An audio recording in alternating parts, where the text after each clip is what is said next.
Solitude literally was the slingshot for me. Like, it took me back, but it's going. Hey you guys, welcome to my channel. My name is Kelly, for those that are new, and I have just turned 30 years old, and I've thought of some things, some measures and some tactics that I have implemented over the last 7 years, and solitude was like the first thing that came up. So if you clicked on this video, you're interested to know how it saved my life and how it can save your life after moving to another state or some type of transition in your life. So stay tuned. We're going to talk about some good nitty-gritty things today, and make sure you guys like, comment, and subscribe this video so there'll be more. So what is solitude? Solitude, contrary to your beliefs, solitude is the state of being alone or secluded, away from society. And it is also known to be like a lonely place. And for me, it can also be seen as positive to really get clear on who you are, your feelings, etc. And so to be in solitude, I honestly didn't know that I was in solitude for so long. So I actually moved to another state when I was very young, at 23 years old. And before that, I have to give y'all a backstory. What's YouTube without a good backstory, y'all? So if y'all want to hear the nitty gritty or like the meat of the video, y'all can skip forward. But the backstory is, before 23, I never had like time alone. Like, I'm a sibling. I have 3 siblings. I was always on the team. I was always athletic, always in an organization.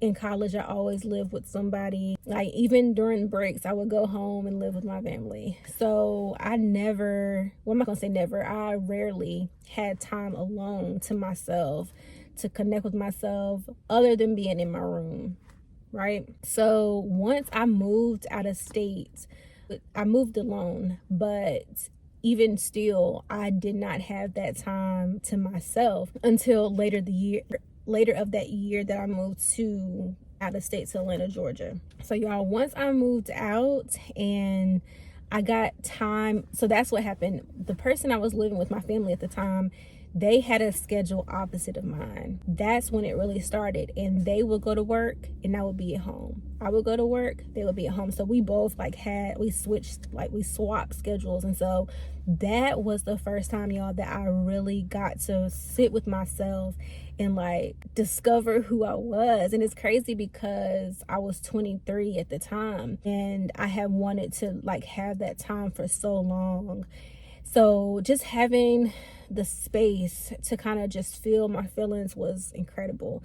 And so I didn't really necessarily know I was in a solitude. I actually had a friend call me, and she was like, Kelly, like, what's going on with you? Like, where are you at?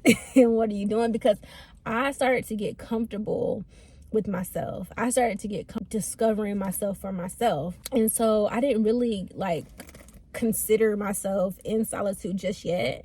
That's coming later, y'all. So that was 23, and then I turned 24. When I turned 24, I moved out on my own, in my own apartment, 1 bedroom, started a side hustle business online. And I didn't know, like, just thinking back on it, like, I started an LLC. Like, who was I at that time? And it's crazy because like, it's amazing what you can do once you direct your focus in the right areas, basically. And for me, just being on this platform and just having the opportunity to speak to you guys about like something about solitude, something I've experienced, and the impact it has had on my life, it is me focusing my energy on the right areas for my life, I feel like. And that's my mission. Like, my mission is to help creative and driven people develop their potential to finish products, so that we can also channel our energy into the right areas. Because it's not a matter of not being focused. Like, we're focused, it's just focusing on the right things. So yeah, boom, 24, 25. And so once I was once I turned 24, solitude was the height of my growth. Like, that was the main influence on my growth when I was 24, before I hit mid-20s. And so even though I was in I would say I was in a dark spot dark place, lonely, very scared of, like, I was scared of the potential. Like, I'm telling you guys, like, it's the potential that will keep you paralyzed. And that is just not, that's not God's work. Okay, you don't want to be paralyzed because you'll miss out.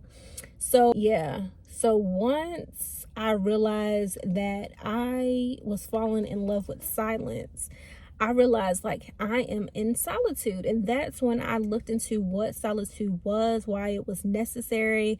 And let me tell y'all, like, the things that I have come against, or the things that have come up being in solitude will amaze you. You will be surprised on what you will encounter. And I'm not going to go all into that in this video, because the main point of this video is just to tell you guys that solitude literally was a slingshot for me. Like, it took me back, but it's going to catapult me forward. And I'm still in it. Like, I feel like after solitude is like a whole nother thing. Like, we can talk about that another day. It's like unbothered phase. I don't know.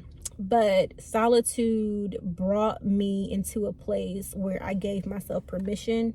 I had the space and all of the opportunity in the world to discover, like, rediscover myself, really understand myself, and reconnect with my feelings. And let me tell you, I do not play about my feelings. Like, I know that I'm a very sensitive person and I have big emotions, and I don't mishandle my feelings anymore. I acknowledge every feeling. Even if it's a negative feeling, I acknowledge everything. I definitely encourage y'all to just reconnect with your feelings. That was kind of like the main thing from solitude: reconnecting, rediscovering. Yeah, even through a dark period, like, even after moving out of state for the first time at a young age, like, solitude kind of was like my safe space. And so I don't want my video to be super long, but I do want to also talk about the quality of solitude, because solitude can happen because of multiple reasons. For me, it can be like a short-term thing. It can be something that is after something painful, a transition. Like I told you guys, I moved to a different state and it was so different than college. It was just post-college depression. And it can be, for me, it was a time of, like, privacy. Like I told you guys, I never had that time to just be alone, and I needed privacy. There was things in my life, events in my life, that just were packing on top of each other that were embarrassing, shameful. Like, I just needed a break. I needed privacy. I needed to rest. So there is quality in solitude, because you get the opportunity to rest, to really, like I said, reconnect, rediscover, but also just rest and just find comfort in being alone, find comfort in being isolated. There's nothing wrong with that. So if you guys have found yourselves in a season of solitude, I would definitely want to know more about that, because I feel like I'm at the point where I'm after solitude. Like, I'm in another phase. I haven't put my finger on it yet, but once I get there, I'll keep you guys updated on that in my vlogs and stuff like that. But yeah, solitude saved my life, along with other things. Solitude is definitely in my toolbox. It's now to the point where I can do solitude. Like, I know how to do it. You know what I'm saying? It's no longer like a tool, it's a tactic. So yeah, if you guys like this video, make sure you guys comment down below. Subscribe to this channel if you guys like my sit down videos or my vlogs. And yeah, I would love to hear your stories on solitude and if it's helped you in your life. And yeah, I'll catch you guys in my next video. Peace. With a mean vernacular, dream spectacular. I keep a queen and passenger, FL capital Y. Anywhere I am, jam, that's for sure. Turn me on, better set the mood from the door. That's just how it goes.